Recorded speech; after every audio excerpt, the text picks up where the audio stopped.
ये बच्चों चलते हैं मेंटल मैथ्स कक्षा 8 के अगले प्रश्न पर। मैं हूं हरी सर और आप देख रहे हैं मेरा YouTube channel maths with Hari sir. यहाँ पर बच्चों मैं आपको एक बात बताना चाहता हूँ, वो ये कि जो बच्चे इंग्लिश मीडियम में पढ़ते हैं उनके लिए मेरा पहले से एक चैनल है जिसका नाम है चलो कदम बढ़ाएं। तो यहाँ पर बच्चों अब हम अगला प्रश्न करने वाले हैं, प्रश्न नंबर 37। ठीक है, यहाँ पर प्रश्न नंबर 37 करने वाले हैं। क्या लिखा है देखो, पढ़ लेते हैं।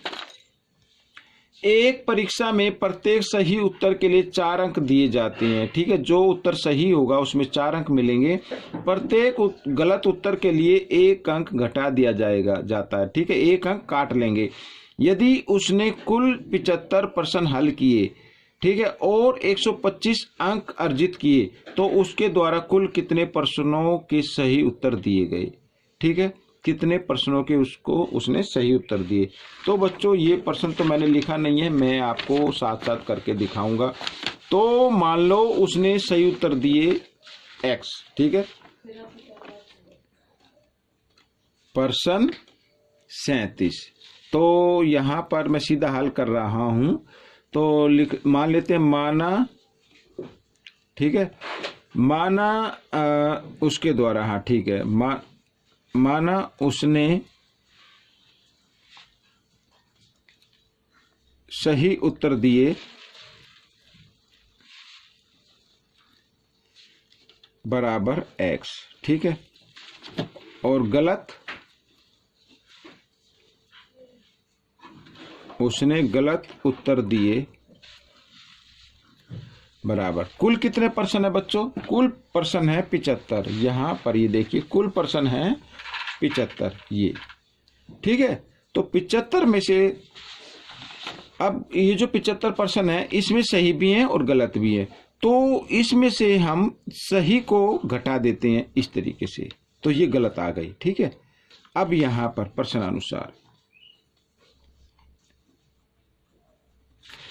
अब ये तो है सही और इसके लिए कितने दिए गए अंक 4। ठीक है, जमा, और ये हैं बच्चों गलत और इसके लिए अंक कितने दिए गए घटा 1। ठीक है, इस तरीके से। अब घटा 1 क्यों, क्योंकि एक अंक को घटा लिया जाता है, कम कर दिया जाता है। और इन दोनों को अगर मिलाए तो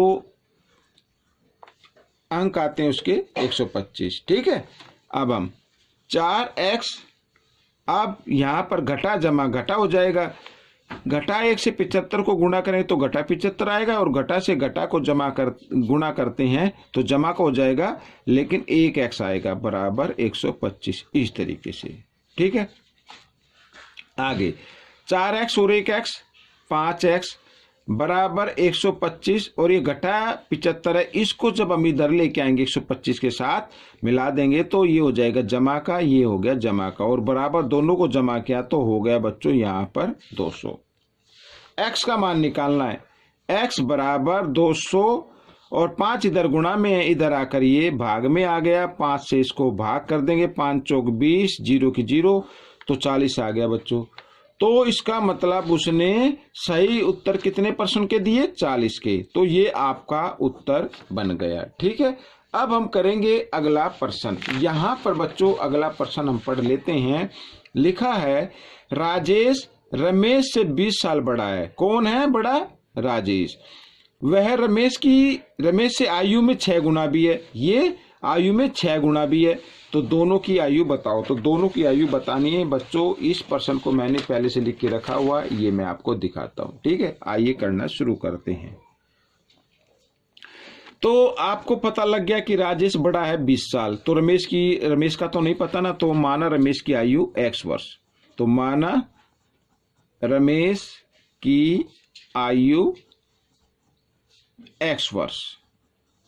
ठीक है, राजेश की आयु कितनी होगी? अब राजेश की आयु, तो रमेश की आयु होगी इससे 20 वर्ष बड़ा है। ठीक है, ये हो गया प्रश्नानुसार।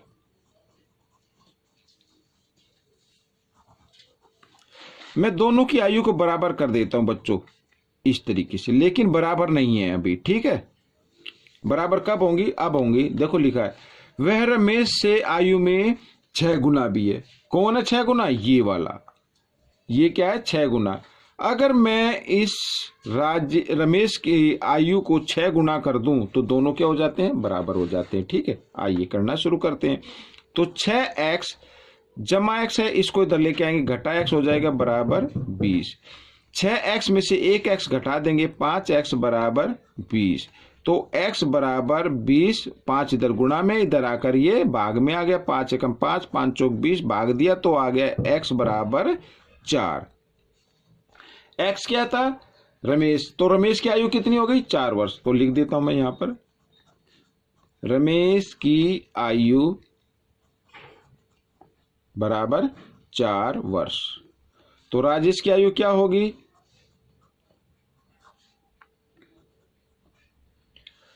x जमा 20, यानी कि 4 जमा 20 बराबर 24 वर्ष। इस तरीके से। तो बच्चों ये क्वेश्चन, ये प्रश्न आपका हल हो चुका है। आपको कैसा लगा मुझे जरूर बताएं, और इसको ध्यान से देखिए बच्चों। यहाँ पर सीखने के बाद दूसरों को जरूर सिखाएं। जब तक आप दूसरों को नहीं सिखाएंगे तब तक आपको मैथ में ये प्रश्न अच्छे से आएंगे नहीं। ठीक है, मिलते हैं अगले क्वेश्चन में, तब तक के लिए धन्यवाद।